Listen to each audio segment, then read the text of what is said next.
Hello and welcome to our special election show, The Last Word with me, Justice Malala. We are now just 4 days away from Election Day 2021, and it's all go out there. Parliament has announced that 10,000 soldiers will be deployed to safeguard next week's elections. Public Enterprises Minister Pravin Gordhan said late tonight that there will be no load shedding on voting day.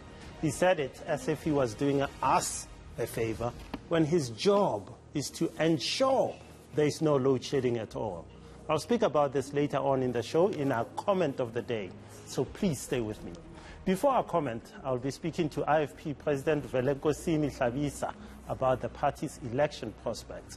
But first, public policy specialist at the Wits School of Governance, Pooe, is here to help us understand some of the trends that are emerging as we get closer to November 1. Pooe, welcome to the show. Thanks for making the time. I see you've done a lot of work on looking at failed municipalities. I want to ask you first up, just how bad are things in our municipalities as we go into this election?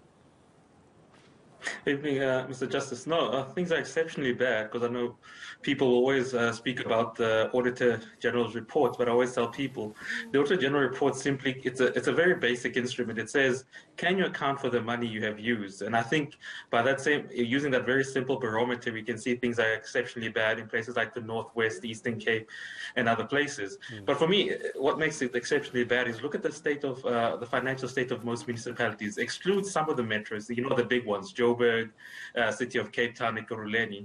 And then what the picture tells you is that A, there's low levels of unemployment across these areas.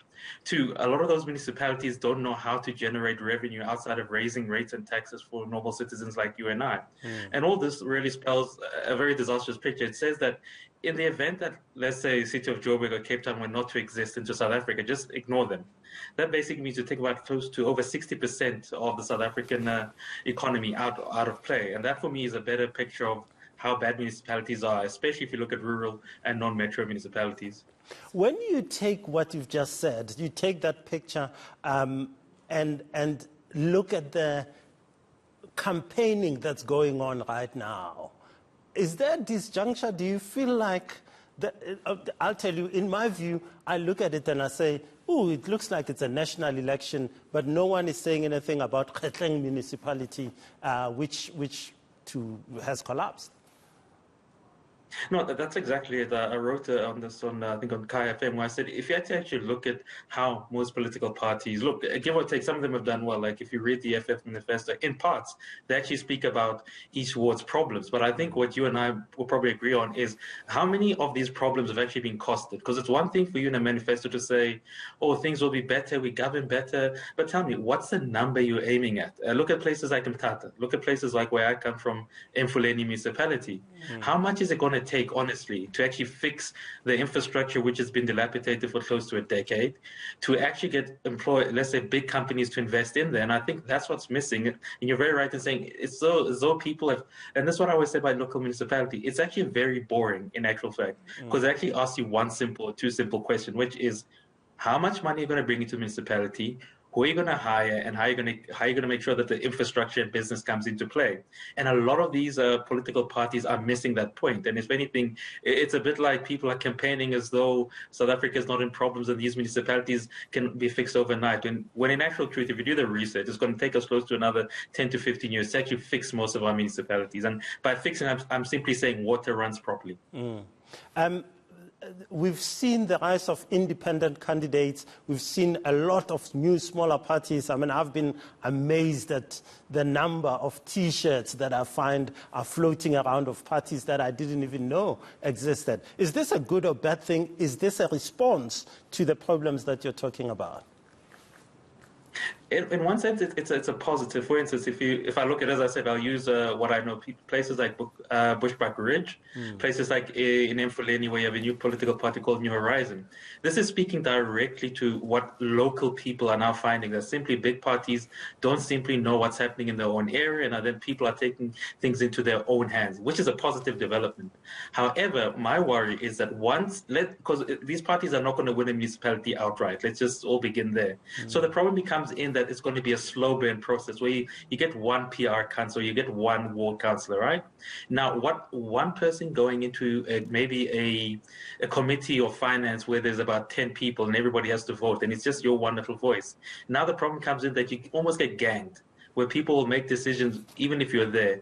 And unfortunately, because I think how municipality works vis-a-vis parliament is poorly communicated to most residents, people are going to blame this poor person who wanted to do right. He or she said, I wanted to go there to represent you. But when I got there, I got to see that, listen, this is more complex than I thought. And it actually goes down to voting. And my one little vote is really nothing against your traditional established parties. So for me, that's the sad part of it. So positive, but in terms of how things actually work, I think we really maybe need to relook at how do we actually get that to work a bit better.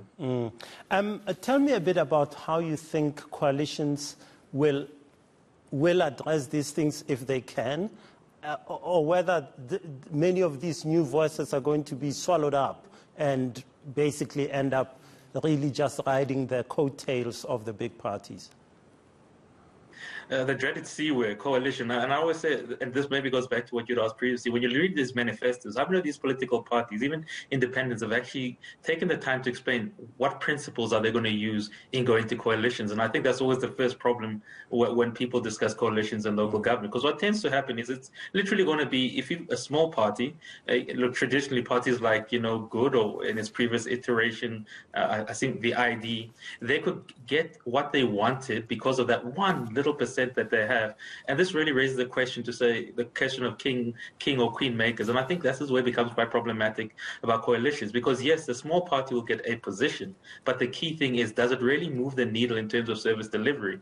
And for me, this is where the reason I'm not a fan of coalitions, because what coalitions are simply this, because none of us go rationally say, to go to the ballot box and say, we are going to vote for coalitions. We all go vote for a particular party. So when people get there, what we're simply finding out is that either none of the big traditional political parties are giving people what they want, or independents or smaller parties are not getting enough votes. So for me, I think it's going to be quite disastrous, because still today, I don't know what principle guides coalitions in South African government.